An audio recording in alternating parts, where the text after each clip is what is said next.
Donc, bonjour à tous, je suis accompagnée d'Alan Gribiza du séminaire Saint-François. Comment que ça va? Ça va bien, vous? Super bien. Tu veux-tu nous parler de ton parcours de hockey mineur, parler de tous les chemins que tu as fait pour en arriver jusque-là? Ouais, ben dans le fond, c'est pas compliqué, là. Comme un peu tout le monde, j'ai commencé pas mal jeune à patiner. J'avais environ 2 ans. J'ai fait mes 2 années mag. Après ça, Atome. Ouais, c'est ça. Mag novice, Atome. J'ai fait Atome A la première année, Atome 2B la deuxième année. Après ça, j'ai fait Pee-Wee A. Tout ça, ça reste hockey mineur à Charlebourg. Pee-Wee 2A. Après ça, rendu au secondaire, j'ai joué Benjamin Dédou. Mes 2 ans de secondaire 1 à 2. Secondaire 3, j'ai joué avec le cadet. Puis secondaire 4, midget espoir. Puis en secondaire 5, j'ai joué midget 3 avec le SSF. Toi, cette année, tu as gagné avec le Blizzard, le championnat de moins de 18 ans. Peux-tu nous expliquer un peu le feeling, comment tu t'es senti? Ouais, ben dans le fond, c'était vraiment le fun parce que en plus, on jouait contre Saint-Hyacinthe. C'était l'équipe qu'on avait perdu en finale des séries, la classique des champions. Mais cette semaine-là, c'était vraiment le fun, là. En plus, avec les gars, on était vraiment comme une famille, mettons, là. Fait que le lien était fort, puis en plus de gagner le championnat canadien, c'était trippant, là. Et là, si je ne me trompe pas, cette année, tu as signé pour aller jouer avec la prochaine saison, les Dynamiques du Cégep de Sainte-Foy. Comment tu vois ça? Ouais, c'est ça. Dans le fond, ça va dépendre les dynamiques de Sainte-Foy. Parce que l'année passée, j'ai fait le camp de rempart. J'étais invité. Puis j'avais signé avec eux. Fait que genre, je leur appartenais. Puis cette année, j'y retourne. J'ai la chance d'y retourner la semaine prochaine au camp. Puis si, admettons, je fais pas les remparts, là, je vais être avec Sainte-Foy, avec les dynamiques. Comme tu viens de dire, tu as été invité l'année passée. Peux-tu nous parler un peu de ton expérience au camp, ton premier camp dans le fond de la LHJMQ? Ouais, ben dans le fond, au début, c'était un peu stressant parce qu'il y a pas tant de gars invités au camp des recrues, mettons. La plupart des gars, c'est tous des gars draftés ou des gars draftés de l'année d'avant. Fait que c'est sûr que j'avais un petit stress, mais en même temps, je me disais que j'avais rien à perdre. Tu sais, si je me faisais couper au début, ben, c'était plus censé en étant invité. Puis quand j'ai vu que les vétérans sont arrivés, là, c'est que la grosse affaire a pu s'embarquer parce que là, tu vois qu'il y a une différence entre des gars de 16 ans et des gars de 20 ans. Mettons, si je compare, tu sais, il y avait une différence entre moi et Théo Rochette, là. C'est un peu normal aussi. Puis là, c'est quoi toute la préparation que tu as faite cet été en vue du camp qui commence, si je ne me trompe pas, mardi prochain? Ouais, dans le fond, ben, un peu comme tous les gars qui vont faire des camps juniors, je me suis entraîné tout l'été. J'ai eu des pratiques de skills un peu pour améliorer des skills individuels, mettons le coup de patin, des départs, mon lancer. Sinon, j'avais de l'entraînement hors classe avec David Rodrigue. Maintenant, il est rendu chef adjoint au rempart. Puis aussi, sinon, je jouais pour le fun dans une ligue d'été. C'était 2 games par semaine. Ton chiffre avec le Blizzard cette année, c'était le 21. Est-ce qu'il y avait une signification spéciale pour toi? Puis est-ce que ça serait un chiffre que tu aimerais reprendre avec les remparts ou tu aimerais juste comme changer de chiffre si tu rentres dans l'équipe? Ouais, ben dans le fond, j'ai pas mal ce numéro-là depuis que je suis jeune parce que c'est ma date de fête.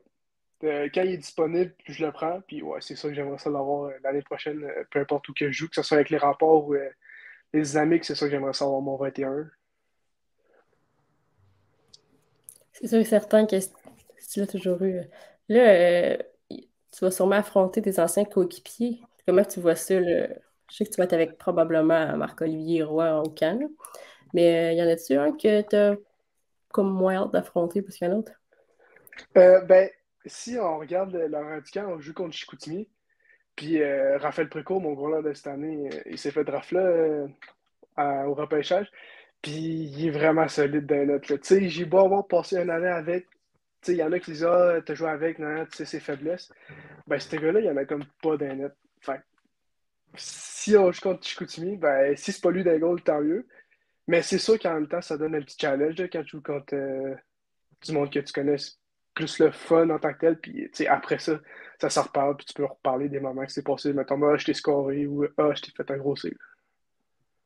Donc, la game de la semaine prochaine, faut Ouais. y aller.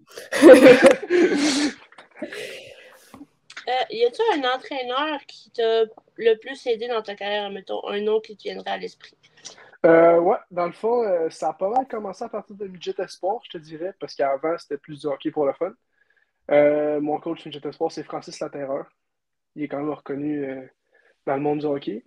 Puis, ouais, je sais pas, quand je commençais à rentrer dans le hockey élite, comme on peut dire un peu, là, ben, même si j'étais pas nécessairement le gars le plus, ben, le meilleur, même si j'étais pas dans les bons, il m'a quand même pris, puis c'est vraiment lui qui m'a poussé à m'entraîner puis devenir meilleur, meilleur de jour en jour. Dans ton parcours, que son couleur être midget ou plus bas, ça dépend d'un peu. Y a-tu un coéquipier qui a vraiment fait la différence, qui t'a comme motivé, poussé, il a cru en toi, puis ça t'a vraiment motivé à être tout ce que tu es aujourd'hui? Ouais, ben dans le fond, comme je dis, avant, c'était plus de hockey pour le fun, mais en secondaire 1, on était deux à sortir un peu du lot dans le D2. C'est Nathan Plamondon. Tu sais, on se craquait mutuellement ensemble. On était trois aussi en secondaire 1. Il y avait moi, Nathan, puis Vincent Légaré. Vince, il draft à Moncton, puis Nat, il vient à Québec aussi cette année au camp. Fait que c'est sûr que là, c'est le fun un peu de l'avoir au camp, là. Fait qu'on va comme continuer à se craquer, puis c'est un peu ça qui nous poussait un peu aussi, là.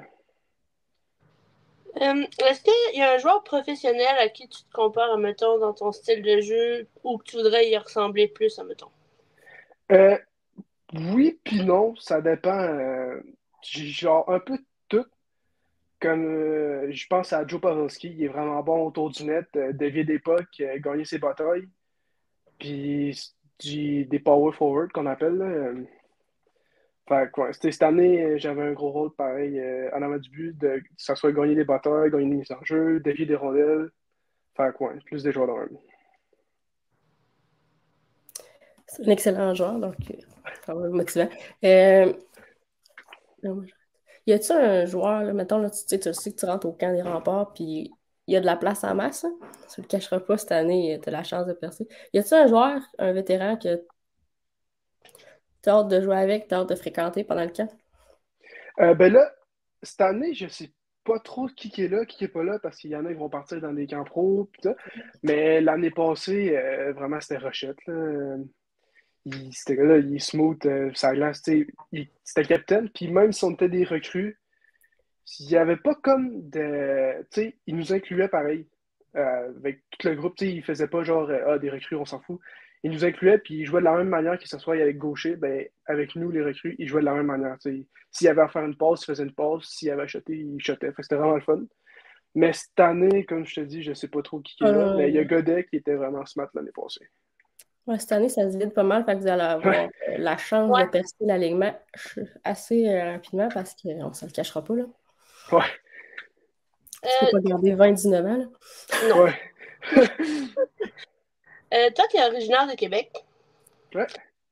Tu peux-tu m'expliquer un peu comment tu t'es senti après avoir reçu l'invitation des remparts, de savoir que tu étais invité par l'équipe, mettons, de ta ville?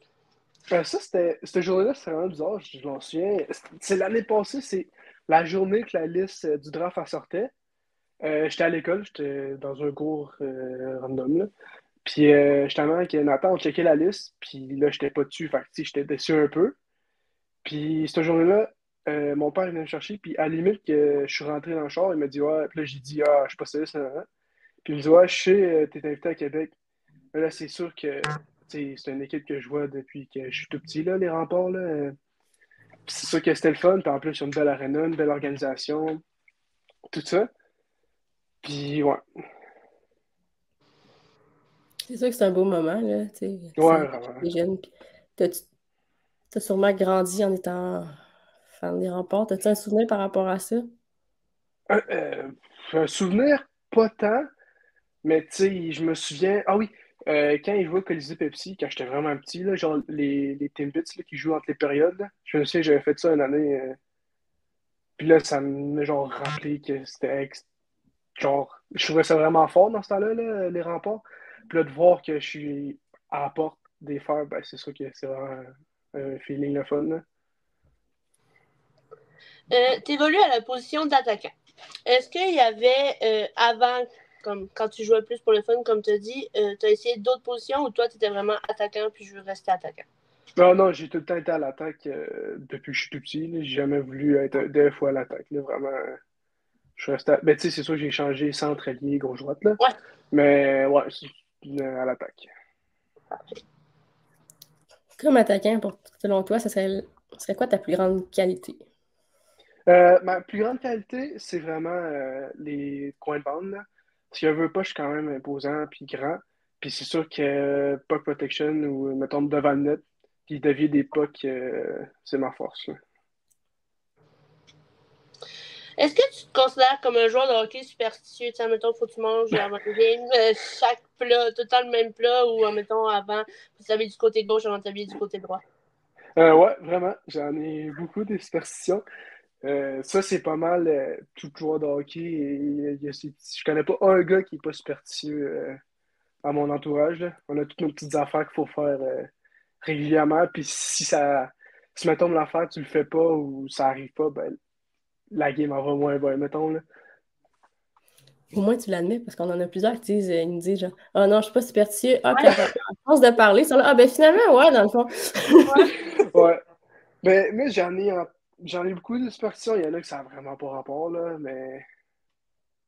Mettons, mettons, tu manges tes pâtes avant Non, chaque non, game. c'est plus con que ça. Mettons, cette année, j'avais un permis de conduire en char. Puis quand on jouait à Saint-Og, il y a une grande ligne droite que ça tu passes de 90 à 70 par 50. Puis mon objectif, c'était, mettons, d'accélérer, de me mettre sur le neutre, puis de passer à côté de la pancarte de 50 à 50 km/h. À Puis 50 plus j'étais proche du 50, plus la game était bonne, puis plus j'étais loin, moins bien ça allait. Ah ouais. Ouais, c'est des affaires comme dans même. Ah ben, inquiète-toi pas, on en entend de tout. Puis sinon, dans ton équipe du Cinéma Savoir ça, peux-tu nous parler de la relation que tu avais probablement avec Michael Tam, ou votre entraîneur-chef? C'était comment que ça se passait avec eux dans la chambre pour, tu sais, vous avez perdu le Coupe des classiques des champions, je pense. Puis là, vous êtes Ouais. arrivé quand même assez fort à la Coupe TELUS. C'est quoi qui vous a motivé? Comment qui vous a encouragé? Ben, vraiment, ces coachs-là, je les ai vraiment aimés, là. J'ai jamais eu de problème avec mes coachs, mais vraiment, ceux-là, ils cochent au-dessus, là. C'est sûr qu'il y a une coche aussi entre la Midget Espoir et la Midget 3. La manière que Matt Turcotte y avait de coacher, je sais pas pourquoi, genre, tout ce qu'il disait, ça faisait du sens, puis t'avais comme pas le choix de l'appliquer. Puis, tu sais, si tu le faisais pas, si t'avais l'air un peu, là, c'était tous des points pour nous améliorer, genre. Tu sais, oui, c'est sûr qu'en tant que coach, des fois, ils pètent leur coche, mais ça fait pas. Tous les coachs font ça, là. Mais ouais, il était vraiment smart. Puis on l'avait pas tant vu sourire pendant l'année, mais quand on l'a vu sourire en finale du championnat, c'était vraiment le fun, là. Puis aussi, il nous mettait comme exemple, mettons, en 2006, les Remparts, ils avaient perdu contre Moncton en série, justement. Puis nous autres, c'est comme si on était les Remparts, puis Saint-Hyacinthe, c'était Moncton. Puis c'est sûr qu'il nous a vraiment craqué pour aller les battre là, après ça au championnat canadien. Quel défenseur, dans le fond, de midget l'année passée, tu trouvais le plus difficile à affronter comme attaquant? T'as pas le droit Ben, de dire Xavier Veilleux, hein? hein? T'as pas le droit de dire Xavier Veilleux. Ah, ben là, si c'est ça, Xav, il était vraiment tough, là. D'après moi, je suis pas tout seul à dire ça, mais sinon, parce que je connais pas tant les defs, mais sinon, j'irais avec Louis-Alex Tremblay, là. Tu sais, il est pas nécessairement grand puis imposant, mais il patine vite, puis tu reçois de reculons d'en avant, il est tough à passer. Je trouve, tu sais, juste de déborder, il va t'accoter, puis tu vas te ramasser dans le coin. Ouais. Fait que je dirais, en numéro un, c'est Veilleux, mais sinon, ça serait Tremblay. Euh, me semble la dernière game à domicile au centre vidéo, en série, vous avez été au centre Vidéotron pour rendre hommage. C'était quoi, sachant que tu fais partie de l'organisation des Remparts de Québec, dans le fond, c'était quoi le feeling que tu avais? Ben là, c'est ça, c'était une grosse game, là. Fait qu'il y avait du monde en tabarouette. Puis juste de voir que, tu sais, on n'était pas nécessairement l'équipe qui venait voir. Puis genre, la foule, quand elle s'est mise à crier, on a tous eu des frissons, là. Puis je me dis que si à l'avenir je joue, puis quand on score ou quand on gagne une game, c'est ce feeling-là, c'est sûr que ça me pousse à vouloir y aller, là. C'est spécial, mais c'est comme. C'est difficile à l'écrire, mais c'est juste positif, là. C'est sûr qu'il y a 12 000 personnes qui t'applaudissent. Ouais. On va voir ça tous les jours. Hein. Ouais. Admettons, y aurait-tu un point particulier de ton style de jeu que tu aimerais améliorer? Ouais, ça a été ma faiblesse depuis toujours. C'est mon départ en patin. Je suis un petit peu plus lent que les autres à partir. Mettons, un coup que je suis parti, ça va, mais c'est vraiment de partir quand je pars de zéro. Dans le fond, tous les changements de direction, c'est pas un problème. C'est vraiment quand tu sors du banc et tu pars. Ben, pas nécessairement, c'est, mettons, on va vers la zone adverse, puis il y a un revirement de freiner pour repartir vite. Tu sais, OK. je freine puis je repars, mais comparé à d'autres, je suis plus lent à repartir. Là, le camp commence la semaine prochaine. Comment tu te sens? Tu te sens fébrile? Ben là, c'est sûr qu'il y a un petit stress qui embarque, parce que, tu sais, on veut pas dans un cas de sélection, peu importe que tu joues quel niveau, c'est stressant. Puis je me dis que l'année passée, j'avais quand même passé proche, puis il n'y avait pas de place. Fait que là, tu sais, en même temps, je me dis, faut que je fasse comme l'année passée, mais un petit peu plus. C'est sûr qu'il y avait les places, cette année, il y a beaucoup plus de places que l'année passée. Mais je me dis que si je fais pareil comme l'année passée, mais avec une petite coche de plus, j'augmente vraiment mes chances. Ouais, Tu sais, d'après c'est moi, stressant, mais c'est un bon stress dans un sens. ouais, un stress positif, comme on dit. Ouais. Admettons, dans la LHJMQ, y aurait-tu une arena à part Québec? Tu vas peut-être faire l'alignement des remparts que tu as hâte de jouer. Euh, il y a celle à Chicoutimi. Ben, que j'ai hâte l'année passée, j'avais joué là, c'est que j'ai beaucoup de familles au Saguenay. Fait que c'est sûr que, puis, tu sais, ce monde-là, je vois pas nécessairement souvent parce qu'ils sont quand même loin. Puis aussi, c'est une belle arena. La seule affaire qui gosse un peu, c'est que c'est une glace olympique. Mais tu sais, ça, c'est un challenge de plus, là. Ouais, c'est vrai, là-bas, eux autres, t'es plus large. Ouais,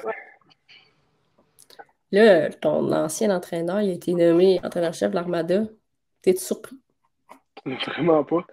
Je sais qu'il avait coaché à Drummond là, en tant que chef adjoint, entraîneur adjoint. Puis avec la job qu'il a faite cette année de partir, tu sais, l'année passée, ouais, c'est ça, ils ont tout changé le staff, là. Que ce soit les coachs, n'importe quoi, ils avaient tout changé. Puis d'apprendre une équipe plus parce qu'il était, tu sais, mettons, les sentiments d'appartenance étaient plus tant là avant, ou l'esprit d'équipe plus tant là. Mais de prendre une équipe, puis de changer les vétérans d'une certaine manière pour faire ce qu'il a fait, puis après ça, les. Tu sais, au début de l'année, c'était pas yable, là. On n'avait pas une très bonne fiche, là. On avait 2 victoires en 6 games, je pense.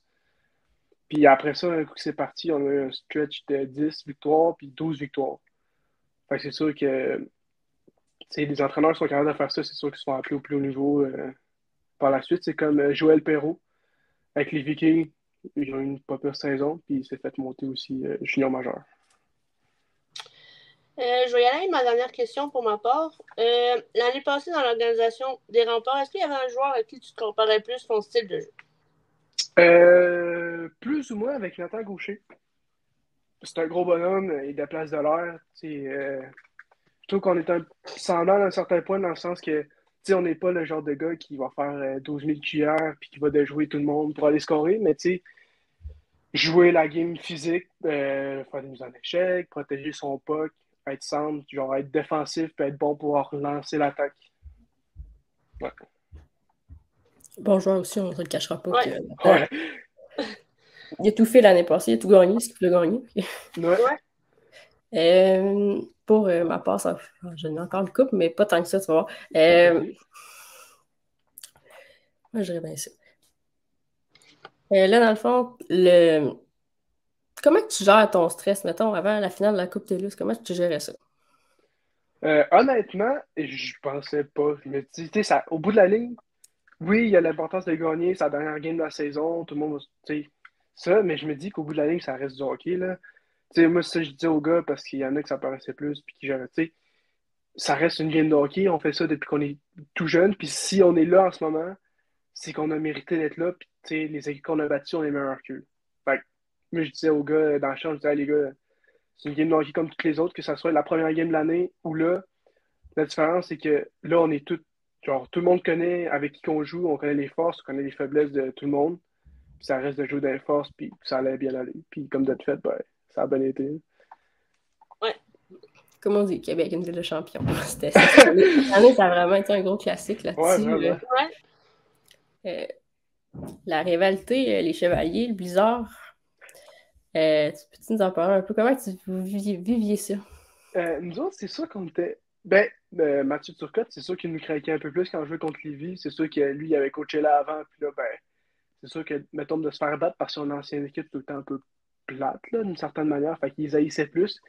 Puis en plus, que c'était genre la bataille du fleuve, là, que nous autres, on appelait, nous autres, Lévis.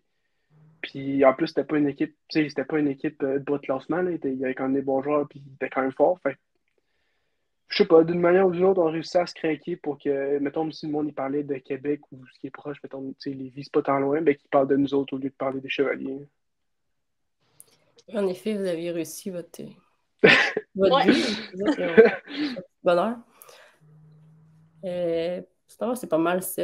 On te souhaite un bon camp. C'est Ouais. sûr que tu vas nous croiser cette année si tu fais l'équipe. Là. On est pas mal assez fidèles là. Nous autres aussi, on vient de Québec, fait que Ouais.